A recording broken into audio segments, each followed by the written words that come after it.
Hey, what's going on? Excuse me. What's going on, family? I went to check out the Mission Impossible movie. Oh man, hell of a action-packed movie. The thing about that is, if you look at this movie, oh man, this is a bad movie. You got some females in there. I'm talking about they kicking ass left and right. Now you can see why you see so many females want to be acting bad and bold these days because they're putting it all in the movies where the women, I'm talking about women just beating people's ass left and right, taking out six, seven guys at one time, fighting or, shooting them or whatever. And it's like, wow, now you see why women are more, they're bringing out the more masculinity in these females, or it's coming out more in these females nowadays than ever before. But it was a good movie. It's only part one. I'm assuming part two probably be next year. But the thing that I was thinking about more than anything was when you look at the black family, the things that brought us together and kept us together back in the day are no longer. When you have so many, what's the term? You don't want to. I don't want to say criminals that's in a church, but so many false prophets that are leading these mega churches nowadays, and people flock to these false prophets and these mega churches nowadays that the truth is not being told. It's the same. You take the churches. Churches used to bring black family together. That's what one thing we had was the church.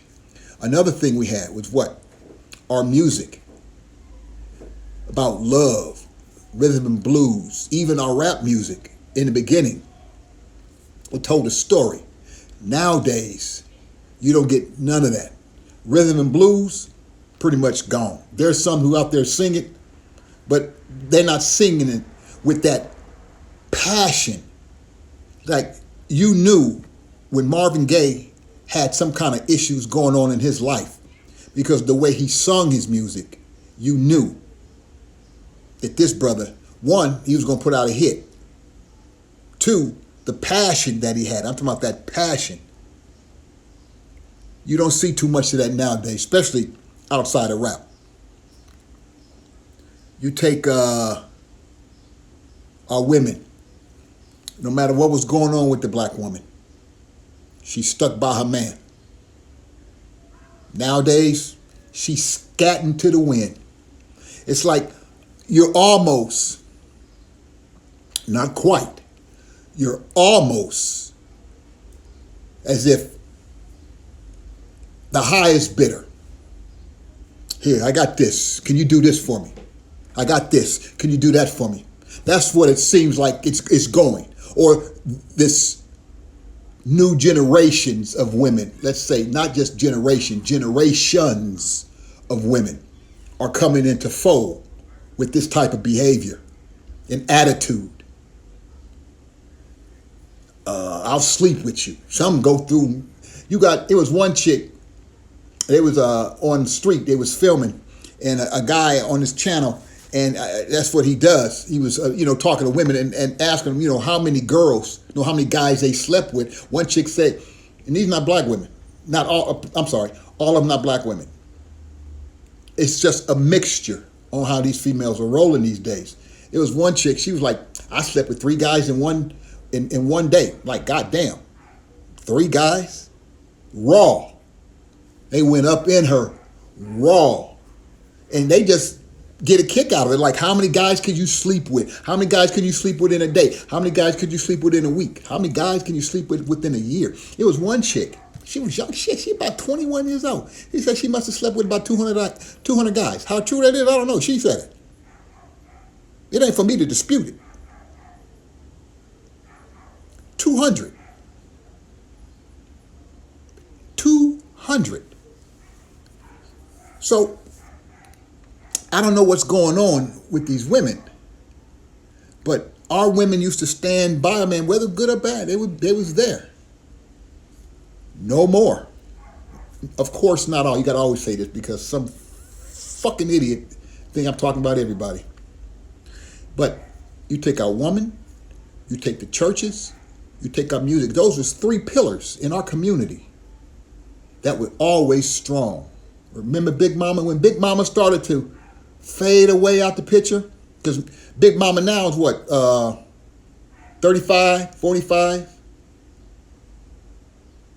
But ever since Big Mama started to fade away, that's when your community really started going down.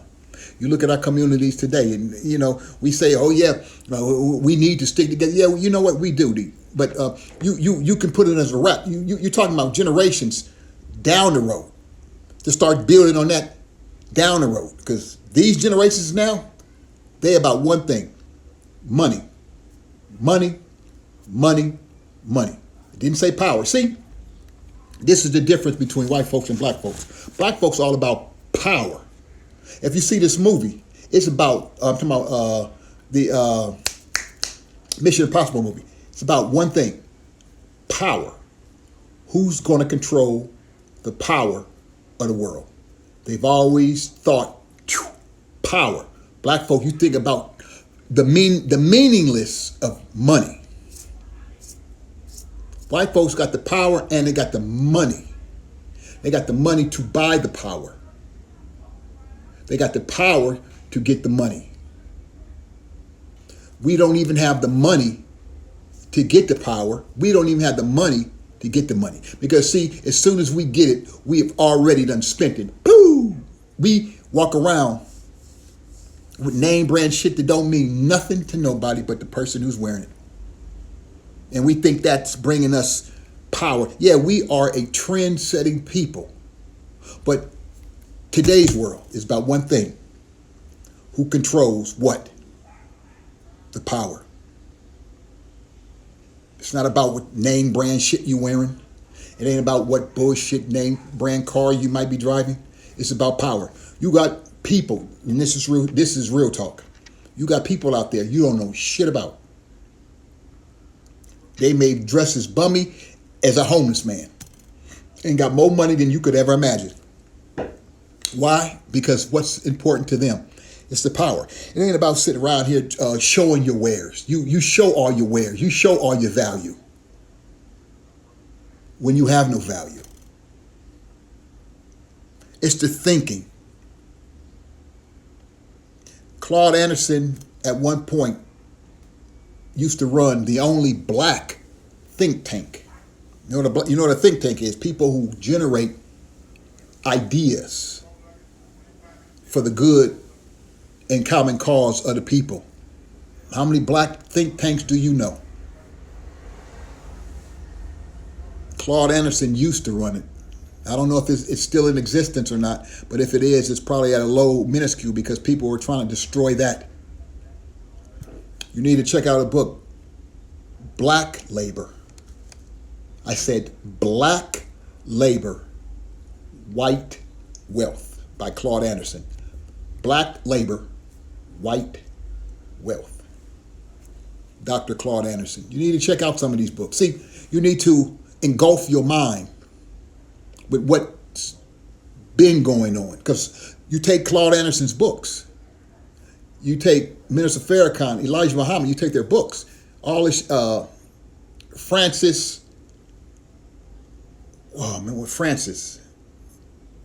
Wealth, what's her name? A sister who wrote the ISIS papers. You take her books. You take Dr. Joy DeGruy. You take these people's books. And all that stuff is today. Why?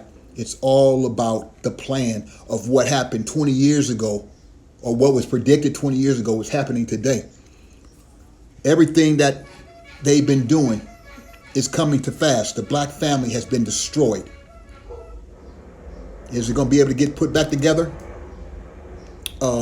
Maybe a couple of generations down the road. We might can go back to when we were black folks in the 60s and the 70s, when we actually had a common cause. But as long as money is the common cause today, there ain't never going to be no real black family no more. Take that shit to the bank. Boom.